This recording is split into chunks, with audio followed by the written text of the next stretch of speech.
The world is designed in layers, just like stories. Let me show you how. Did you ever think that it was weird that stuff in the world is not made out of just one thing? So if I chop off my thumb and put it under a microscope, you're not going to see just thumbs all the way down. You're going to see different chemicals and atoms and electrons and different things like that because it's created in layers. So pretend you are going to the university and you want to study the physical world. And so you talk to the registrar and you say, I would like to learn about the world. They're not going to say, okay, you take the world class. No, they're going to make you choose a layer of the world, a level of the world. Like, what size of the world are you interested in learning about? So maybe you say, I would like to learn about the smallest layer. So they say, okay, great, you take physics. And you go into physics and you study these small things and you learn about their character and their relations and the whole world there. Or maybe you want to go one level up. And so you take chemistry and you learn about the whole world and all the meaning that's involved there. Or maybe one level up to biology and you learn everything from the size of a cell to a human being to a dinosaur. Or maybe you want to learn about the mind, so you take psychology, and then one level up, maybe you want to see how people in groups relate to each other, so you study sociology. But notice you've got all of these levels, all of these layers, and to understand the world, the whole work of art, you can't just understand one. You keep having to go up and up and up because there's meaning at every layer. And you can't just understand the layer of chemistry by understanding the layer of physics. No, each has its own world.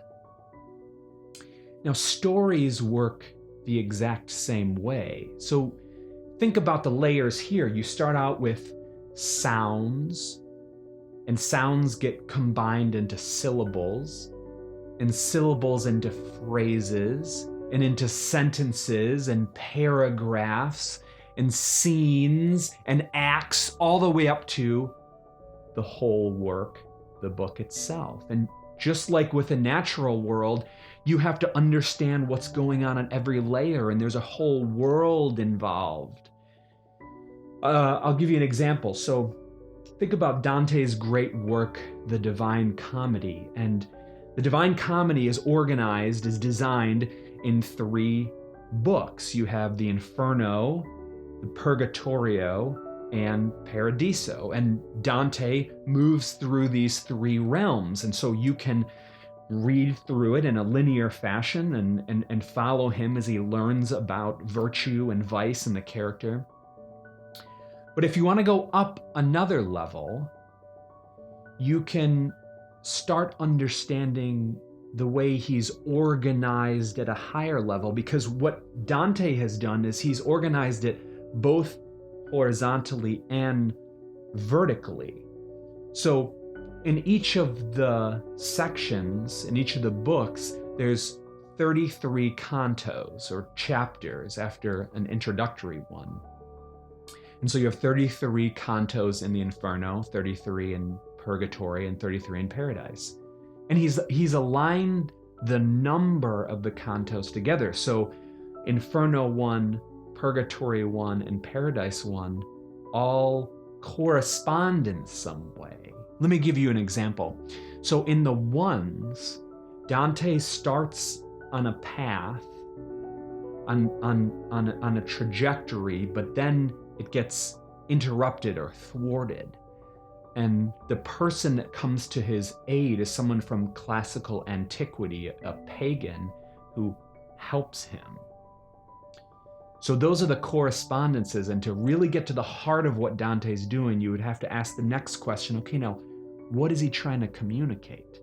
And what Dante is trying to communicate overall is that as you go through this great work, you go down into hell and then you'll come up into paradise. But because you have these vertical correspondences, what Dante is saying is that this whole work is vertical.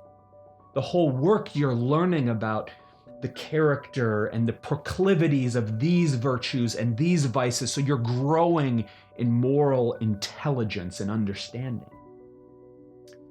Now, the Bible, the architecture of the Bible was designed in the same way. And it was designed in such a way so that after you're at the level of a sentence and you understand that, you then move up into episodes.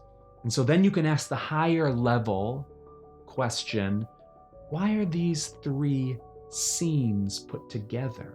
What is the author doing?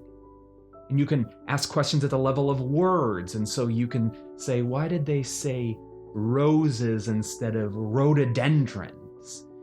And then you can look at the thing that we will look at next week at the highest level about what is the major organization, the major literary structure, the major design of the architecture.